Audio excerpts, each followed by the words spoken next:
I am Dungeon Thrasher Lenny Blade, and this is the Dungeons and Thrashers show. And this is the Adventures in Middle-earth series, where we take a look at Cubicle 7's product line, Adventures in Middle-earth for Dungeons & Dragons 5th edition. And we have come to part 6, which is the companion to the Ravanian region guide. So this is Wilderland Adventures, and this is supposed to be used together with the Ravanian region guide.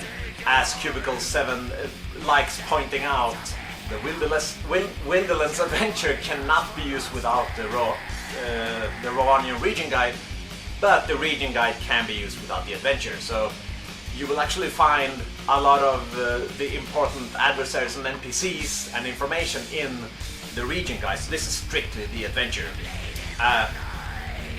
And it's a good adventure, or it's a good campaign, I should say, because there are 7 adventures in here and they're sort of interlinked.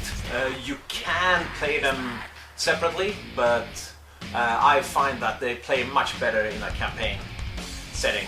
So yeah, let's take a little bit of a closer look, and I'll tell you what I think. We're back down at the table here, and the first thing I want to say about the Wilderland's adventure is that they come with these awesome little battle maps on the front and back cover on the inside, so they are gridded, and there are 2 versions of them. There's this sort of battle map where like the 5-foot squares where you can use like miniatures and whatnot, and then they have these bigger maps that are more strategic, because there are a couple of like troop battles or like mass battles, or at least there are chances of that occurring. And these are extremely helpful. I don't know, later on in the product line, Cubicle 7 just decided for whatever reason to stop including these. I have found them extremely useful, and I have printed them out. First I blew them up, I printed them out, and I laminated them, and I used them a lot. So I got a lot of use out of these battle maps, so I don't know why they stopped doing them. The second adventures, which is for level 2 or 3, the first one is for level 1 or 2. So the second adventure, they go to something called the Easterly Inn, which in my campaign I actually made the owners of the inn relatives to one of the characters. So, but you get to beat Bjorn and a lot of other cool stuff, interesting. You get to travel a lot, you get to enter a goblin cave, rescue a goblin family, rescue a hobbit family. You kill the goblin family.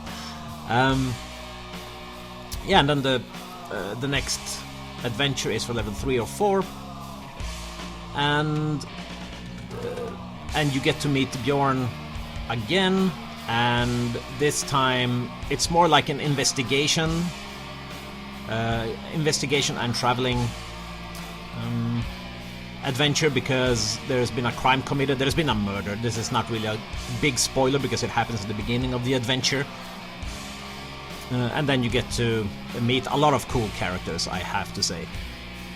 The 4th adventure is for level 3 or 4, same as the 3rd one.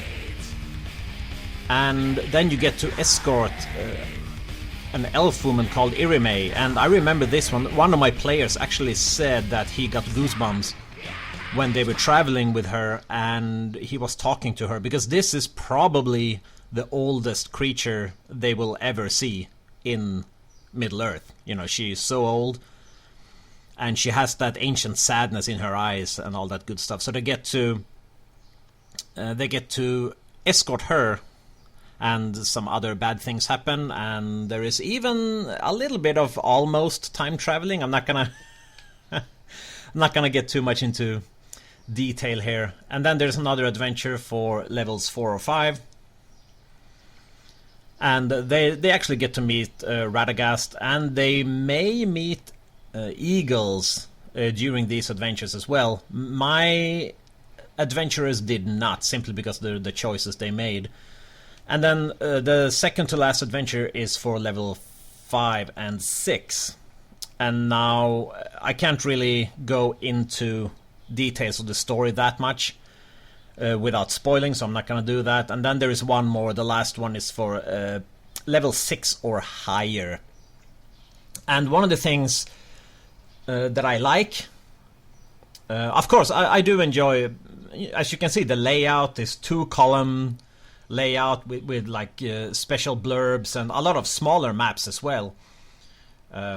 And there is so much, there's such a variety. So there are escort missions, there are basically holding the fort missions, investigation, a lot of role-playing, journeys, audiences.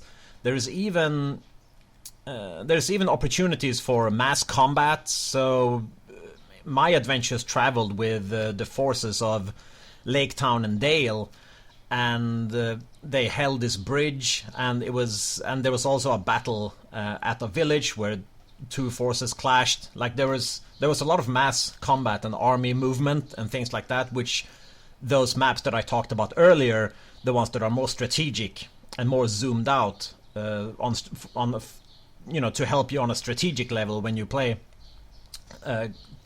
were very handy, and I really enjoyed, and so did all my players, this adventure. Even towards the end of the adventure, you also have journey tables, like journey event tables, where you have random events happening.